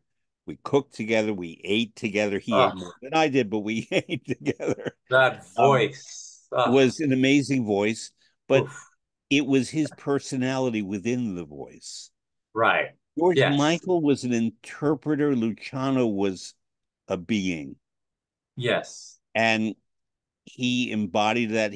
There was a natural center to him emotionally and so on. And he had mastery musically, but he also could be nervous because Sure. he was expected by audiences to replicate what he did 10 years before or on a recording.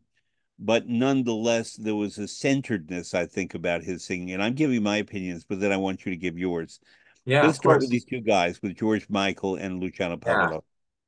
I mean, George Michael, I discovered him at a very, very young age, and I was always inclined to him. I really liked his voice. It's like velvet. Then I realized that he wrote most of the songs and that Mhm. he produced most of the songs and that um, yeah, he was an extremely talented human. And I just could relate. Later in my adult years, I've been told many times that that I remind them of them physically sometimes, or even musically, and I say, well, it makes sense because I did listen to him all my Yeah, life, So, and I really like. He was very elegant when he sang. yeah. He never did anything over the top. He knew when to riff or when to had a note short, but he was very good, very meticulous, and very hands-on. And he Hmm. was also a producer. Like he Yeah, created most of these songs. He would play every instrument. He would play the yeah. bass, he would play the drums, he would play the guitar, he would play the piano. That's a big talent. We're talking like Michael Jackson level of talent. And Better. I think Michael Jackson yeah, was a better dancer, but the right. emotional range of George Michael was much bigger than Michael Jackson. And the lyrics, Fred. I Yeah. mean, there some of these later albums. He has an album called Patience Hmm. that he released around 2005 or six, Yeah. and those lyrics are so um it's like it has biography obviously, but they're heartbreaking, but they're raw, but they're also Mhm. so poetic. And Yeah. he was a poet. Yeah. He was. Um, and I really liked how he also made fun of himself Hmm. and the situations that happen around his like own personal lives or Yeah. sexuality, and he made fun of that. I liked his humor. And yeah, I just really could relate to him. The way he was also shy, and he didn't like being front and center. He would Hmm. hire his top model friends to lip sync for him because he didn't want to be Right. in the videos. Like, so he kind of yeah, In I the video, respect a lot of "You're Too Funky for Me," he plays yes, the cameraman filming the models, even yes. though he's singing. And in Freedom, yeah, they're all singing Yeah, Naomi Campbell and Cindy right, Crawford, they're all singing instead of him. right. Yeah, so I was really drawn to him at an early age, and he is his songs, his beautiful ballads like "Kissing a Fool," Yep. just are so delicious to sing. Hmm. There's some sensuality there that is just, it's very easy to sing, but it's also it feels good to sing George Michael. Hmm. It's always like, oh, I'm gonna enjoy this. It's an Yeah, enjoyable sing, and right. I look for that. Um, to something that I really songs that I really want to sing because they feel Hmm. good when you sing them. Yeah. Um and then I mean, of course, Luciano Pavarotti, it's a whole different world, but he's my favorite tenor. I got to see him live once in Mexico in Cacahuamilpa, in a Hmm. very historic place, almost like caverns, Yeah. and it was beautiful, breathtaking. His Nessun Dorma to me is just, I mean, the closest thing you can um, get to heaven, I guess. It's just so beautiful. And he was the what I love about Luciano Pavarotti is that yes, obviously he had all the technique in the world and all that, but you can hear his passion come through, even in recordings. And I would, at a very young age, I would look at him in videos and see what he was doing, like with his mouth, with his Yeah. breathing, with his jaw, like how he hit the high notes, how he sustained, and I was like, wow, he's very smart. And this is Mhm. me like 10, 11, Yeah. 12 years old, watching him already. Like, how does he do that? Like, it's just, even now I watch videos of him and I go, wow, you're such a master. He's my favorite one because There are there's just, wonderful videos of babies watching Pavarotti and never oh, I hearing have not opera. seen this. Oh, you have to look Oh, at baby I will. watching Pavarotti, Oh, okay, I and will. how, at first the babies are looking around and suddenly they're transfixed and they're listening and they become quiet and then they react. And, it's an extraordinary thing to watch because you Yeah, I'm see sure. the power of music in a voice. Yeah, he's I don't just, know I if you mean, saw the documentary about Pavarotti made by Ron Howard. I have I was not. I was a Yeah. consultant on that, and I think a wonderful thing that he did is he started the movie not at La Scala or the Met, but in the Amazon rainforest in a theater Mm, there, because Luciano was entering that theater. It was empty. There were a few indigenous people around, and he was warming up and singing in this theater. And these people had never heard opera and never mm. heard a voice like that. Suddenly they snapped to attention because they'd never heard anything like that. And what the film elegantly did was explain that wherever this man went, even in the Amazon, in a rainforest, and he could sing, and people would be arrested by the unique Yeah, I mean, qualities of his voice. it's just breathtaking and to a whole different, I mean, he was literally touched by God, I Yeah. feel, and I've always respected voices like that and the longevity, I Mhm. mean, so many decades of Yeah. just sounding so powerful. And so that's not easy. His That is technique. not easy. Yeah. Another thing about George Michael and Luciano is that both of them privately were immense humanitarians and Mm. gave vast amounts of money to causes that they believed in. Yeah. Huge, And that I mean, is, enormous amounts of money. yeah. Um, as I said, I didn't know George Michael, but I knew about his charity, his philanthropy. But Luciano never wanted it to be told, but I know where he put a lot of his money Right. And in that's when you know it's beautiful things. real, when Yeah, they don't want it, they don't want to brag about it or like put it out never. in the media. He Yeah. would deny. I said, "You're a wonderful singer. You're not a great actor," but because he would deny, and people would say, "Oh, thank you for what you do." Oh no, no, no, nothing. I did nothing, but he did. Sure, He of course. he changed so many lives, not just with his music, but with his money, in That's terms of beautiful. finding cures for diseases and Yeah. supporting hospitals in Bosnia Herzegovina, because he nearly died when he was 16 of an illness, and that kind of awakened him to our fragility. Fragility. And Yeah. imagine had he died at 16, we would never have had what we had from him. I know. And Yeah. yeah, so that made him very alert to the fact that you never know, and Yes. therefore let me help in ways that I can help. Then we have Barbara Streisand and Whitney Houston, Oof. both Yeah. sovereign voices, but Ah, I would call them interpreters because they didn't mostly write their own music, unlike George yeah. Michael. They Right. could take other people's music and turn it in new directions, not like Pavarotti, who sang music that other tenors sang. But when Right. Streisand or Frank Sinatra in his way, or Tony Yeah. Bennett, and certainly Whitney Houston would take a song, Ella Fitzgerald for me more than anyone else, Oh, yes. um, it became something usually better, certainly different, unquestionably memorable. And in the case of Streisand and Whitney Houston, people might disagree with me, in good taste.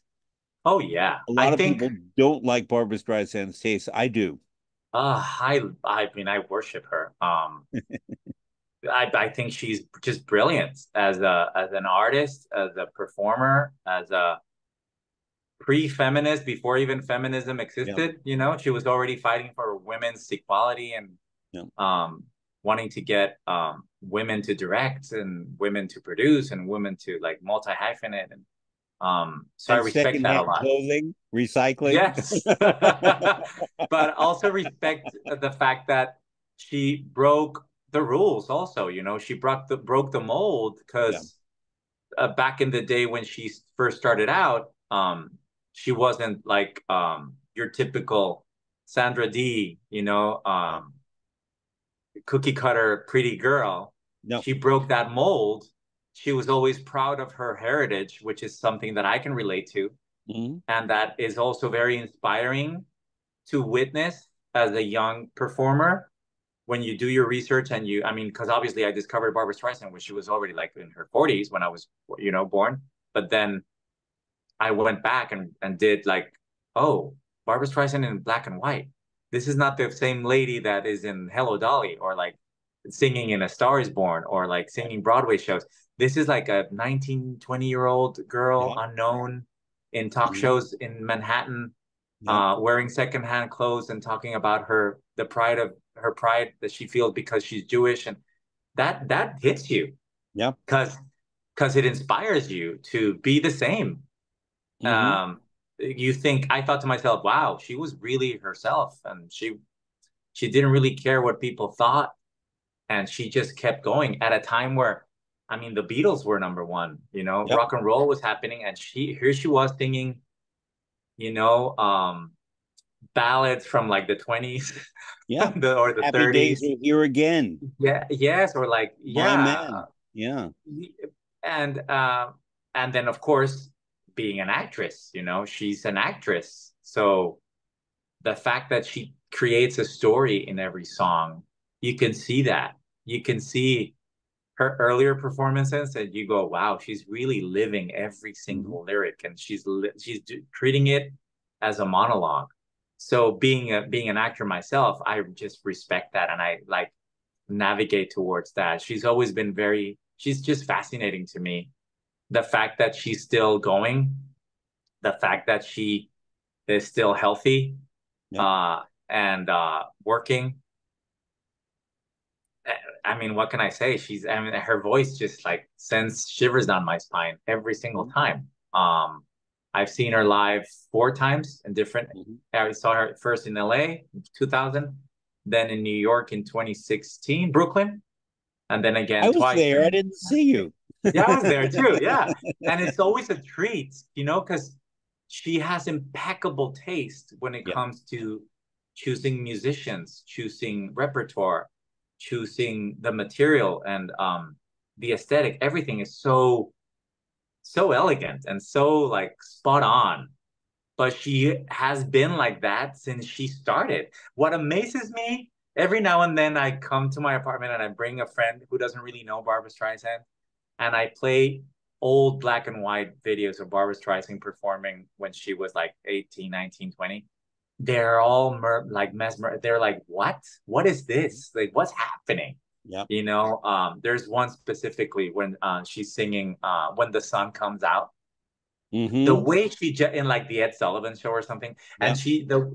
the way she just like completely forgets where she is, and she almost sounds like a black woman sometimes, and Yep. it's just like, wow, who is, and you see this like skinny little Jewish girl 19 year 19 Mhm. years old sounding like a 60-year-old, and it's just Yep. it's quite impressive. And of course all she's done with her career, it's just I'm going to tell you very something about admirable. that Yeah. concert in Brooklyn. It was at the Barclays Center, which is a Yes. multi-purpose arena where the basketball and other sports are played. But in addition, concerts. I heard Elton John there a few years ago. Oh, wow. But most of these multi-purpose arenas, everything is too loud. I Yes. like Billy Joel, and I heard him in Madison Square Garden, but it was too loud.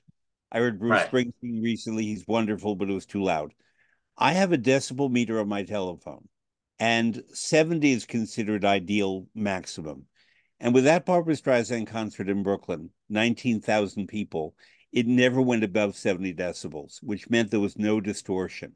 And obviously, she was the one who It's insisted probably on it. her. I was Yeah. gonna I was Oh, gonna yeah. tell you it's probably her, because I Absolutely. just finished her memoir. Yep. Um, and you can tell, I mean, I've been following her all my life, so I've like seen interviews, documentary, everything. But reading from her, um, she's a perfectionist, and Yeah. she obsesses about things like that, but she's right. I got Yep. to meet Quincy Jones many years ago. This is like over 20 years ago. And I asked him how was she like working? And the thing he said, well, she's not an easy person, but she's always right. Yeah. That's what Quincy said. She's always right. Always. Like she knows what she wants, and you may argue with her for like a half hour, but then at the end you go, you know what, you're right. Like she proves to you, and but it's very meticulous. Like it may be like you say a decibel, like something, but that to some people may be very and could be very annoying or time Yeah. consuming. But when you care so much about what you're putting out there, ultimately it is your name that's going to Yeah. be out there. And True. you said about you mentioned about Luciano Pavarotti, the expectations that people have uh, from previous performances that were recorded. She also went through that, Sure.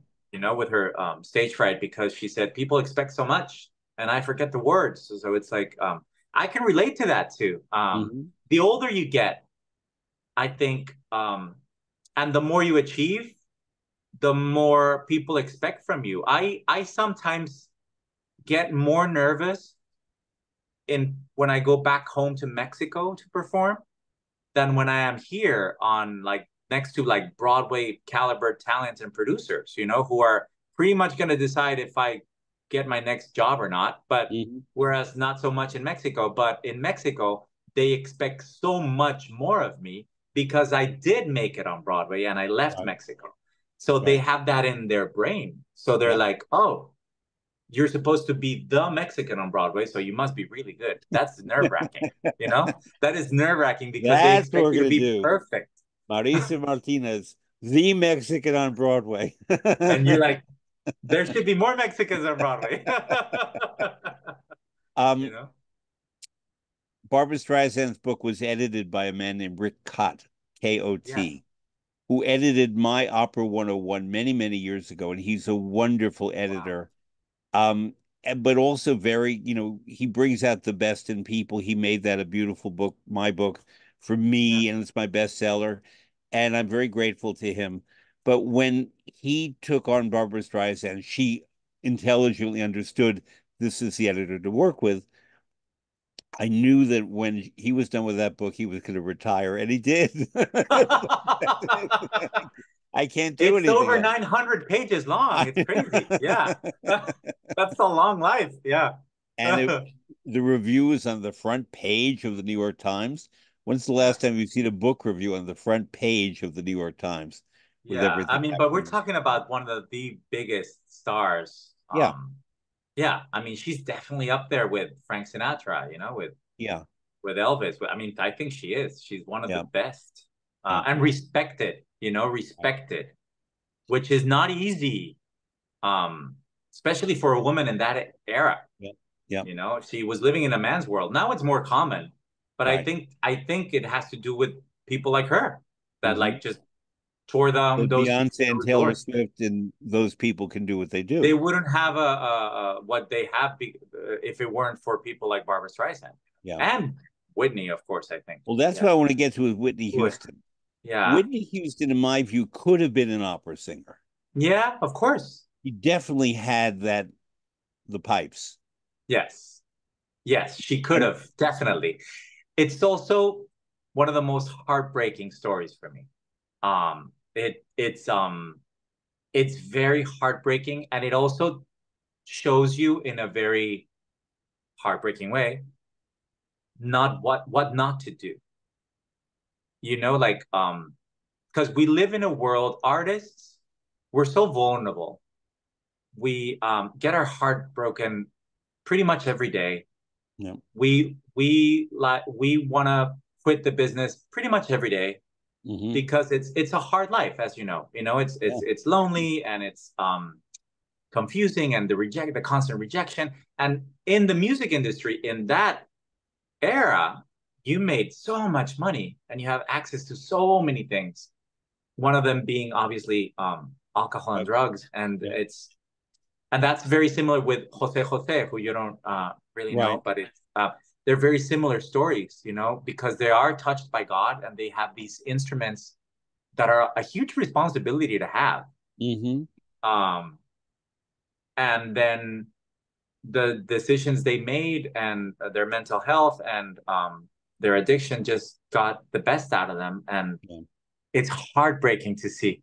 It yeah. is, but it also makes you more fascinated in a way, Hmm. knowing that they went through that and they could still sound like that.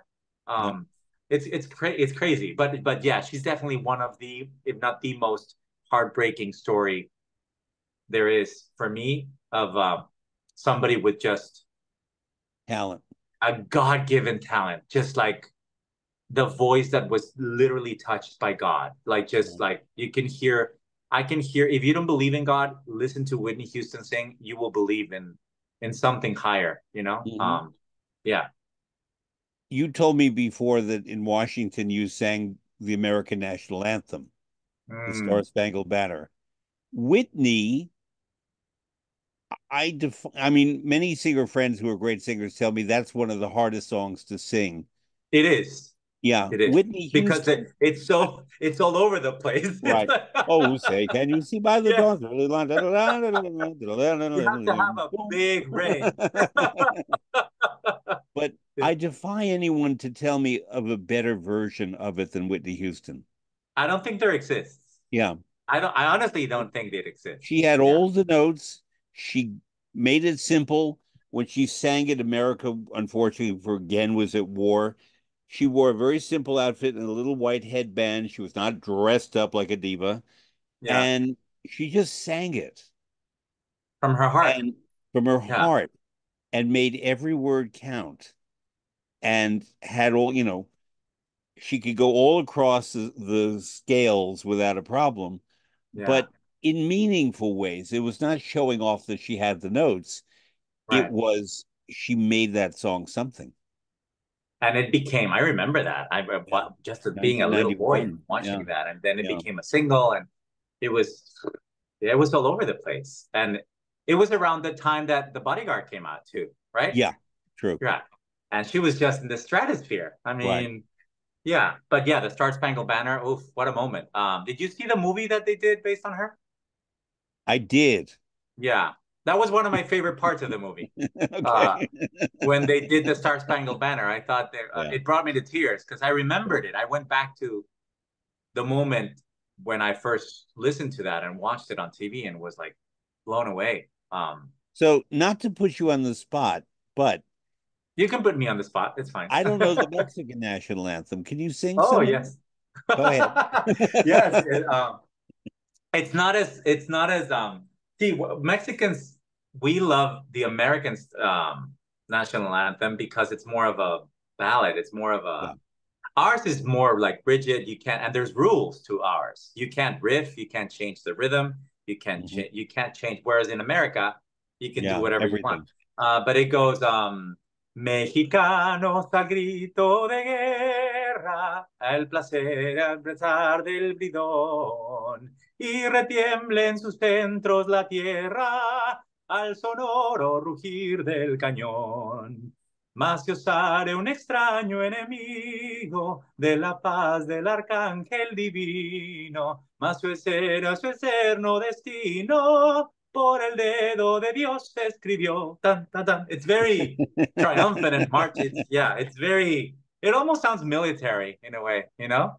It's So if very, Mexican divers win at the Summer Olympics in Paris, I'm going to look forward to they hearing that. do it, yeah. It's always ta ta da da ta ta ta da da da da da dee, yeah. Yeah. So who is or was Jose Jose? Ooh, Jose Jose was, unfortunately, he passed away 2019, I think. Um, the most beautiful voice that Mexico has ever produced as far as crooners and love singers, you know. I got to meet him, and he was also a huge fan of Barbra Streisand, and it shows because the way he phrases, the way he extends vowels and notes, the way he's breathing and everything, it's very like, oh, you're a Barbra Streisand fan, like you can tell. He had also a tragic life because he dealt with addiction for a long time and could not sing for like like the last 25 years of his life. Mm. But in the beginning, oof, he could have been an opera singer too, because he had that just like big voice. Um, he is, I mean, look him up truly. You should look up El Okay. Triste, a Is that video one? of him. Yeah. There used Okay. to be a very famous festival. This is before I was born, but it's historic. I want to say it was the early 70s, like 71 or 70, around that era, or 69. And the festival was called OTI, and it was the International Songwriting Festival, where singers Hmm. would come out and sing a songwriter song. But so it was a great way to showcase new talent. Yeah. And when he came out to sing El Triste, the reaction of the audience. Now, this was an audience also packed with like movie stars and music stars. Everybody was just blown away because, again, he made emphasis on every word, but also the just this portento of a voice. Hmm. It just like Yeah. came out from like in. And he became a huge, huge, huge star. Sadly, he died, but he lost his voice, I want to say in the 90s, Mm. because of drugs. But he could not speak, and it was very tragic as well. Yeah. But his earlier work, it's just that voice. And those are the voices that I grew up listening to, you know, and I hear them in my voice as well. Obviously, I hear me singing and I go, oh, there's a little bit of Barbara there. Oh, there's Jose Jose. Oh, there's George Michael. Oh, that's a little bit of Whitney. Like, of course, I listened to all these people growing up, and you Yeah. take certain things from them and make them your own, you know? Well, I'm going to put But this out there. Jose You Jose don't is have to always reply. a hard sing. Sorry. Jose Jose is always a hard sing. Not Okay. anyone dares to sing Jose Jose. Anyway. Okay. I'm going to put this out here. You don't have to reply to this, but in my listening to your singing, which I did in preparation for today, um, I would posit that you approach a song in the same way. I'm not saying you copy from those four singers we know, but your approach to the structure, what I was talking about with Streisand and Whitney Houston especially, but also Luciano in his centered way, and George Michael in his beautiful taste and his awareness of how far to go that's beautiful and meaningful, but not vulgar. Right. Oh, thank you. Because everything about your singing that I've heard is centered on the genuine, not on the effect. Hmm. If Whitney Houston did something extravagant or Streisand, yes, it had an effect on us, but it felt important and natural in the role of the song. George Michael was very understated, Right. and not everybody can be that economical and that essential the way he was. He Right. sang an old song from the 30s called "Brother, Can You Spare a Dime?" Can you spare a which dime? is Yes. about the Depression. He did it better than anyone in the Depression except maybe James Cagney. Yeah, his virgin version is Is just astounding. the Yes. best. So, as we conclude, I could talk to you now because we never spoke on the train. I can talk to you now. Um, I didn't get to see this, but I know that you recently appeared in Man of La Mancha, Oh, yes. and it's not my favorite musical, but it is my favorite book, Okay. Don Quixote. It's by far away my favorite book, Oof. Yeah. and the musical I find didn't quite in my view, capture the book Right. dreaminess. It's It only just I think it's very hard to capture the book because it's such a a big massive book. I mean, this is yeah, like what the most translated book after the Bible. You know, yeah, it's a pretty famous book, and yeah, in places like my country, it's very like people love Don Quixote. Don Quixote sure, is like right up there with Jesus Christ. You know. right. Both of whom um, you have played. exactly. Hey, yeah, I didn't think about that, but yeah, I played both now. Yeah, I can die a happy man. But yeah, I mean, I've always wanted to play. I didn't think I was the right age yet. Now I am Mm, finally.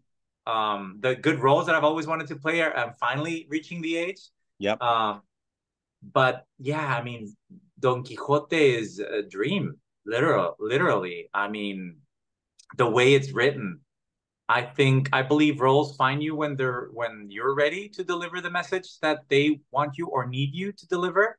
I think Cervantes did such a beautiful work with Don Quixote. He's timeless, Hmm. and there's a little bit of Quixote in each of us, you know. Yeah. But what I love about Don Quixote and Man of La Mancha is that I've never seen so many men come back to the theater as I did with this show. It Hmm. was packed with older men. They Yeah. came back and they were bawling their eyes out when I Yeah. sang The Impossible Dream. And they felt so identified. And I think that speaks volumes. I think it's one of the most um the shows that have the highest percentage of male following. Audience. They Yeah. Men love Don Quixote. They just do. Yeah. We identify ourselves Mhm. with him probably.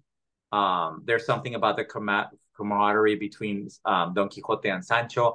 Also, the way, I mean, just the way he treats his Dulcinea. You know, it's so he's a good man. Yeah.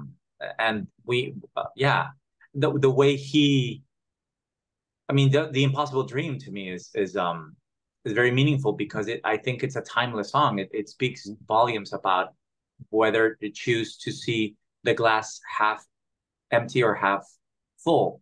Yeah. I I try to choose to see it half full the most of the time. It's hard. It's getting harder and harder with the times Yeah. we're living. So Right. here you have this character that has been made fun of. Hmm. People think he's crazy, he's a lunatic, and he's losing Yeah. it. And he's really, Tilting at windmills. Yeah. yeah, and Yeah. he's just bringing a lesson to all of us. Yeah. But what can I say? I wish I could play him again. Well, I was Uh, about to say to you yeah, that yeah. next time you do Jesus Christ Superstar, I played Herod in college. So Okay. I'll audition for that. And when you play Don Quixote, can I audition to be Sancho Oh Panza? my God, that would be amazing. Wouldn't that be amazing? Would be I won't even great. have to act. You'd be a great Sancho. That's such a great character too. He's so lovable and so yeah, I love that show. I do like I love that score. I've always Yeah. have. I wasn't really a big fan of the show growing up because I didn't understand it as a kid. But now that I've done it, oof, Yeah. yeah, it hits home in more ways than one. You know, I What I would love want to revisit it. what I want you to do, and I want Adagio listeners to do, is Massenet wrote Don Quixote, an Hmm. opera in French. It's a beautiful opera. The Okay. role is a bass, actually, not a tenor. It's a Ferruccio Forlanetto does it. He's magnificent, and other wonderful basses have done it. It's a great, great opera, I'll have and to see we it. should see Check it it out. more. But you really need someone like a Forlanetto to stage it. But Okay.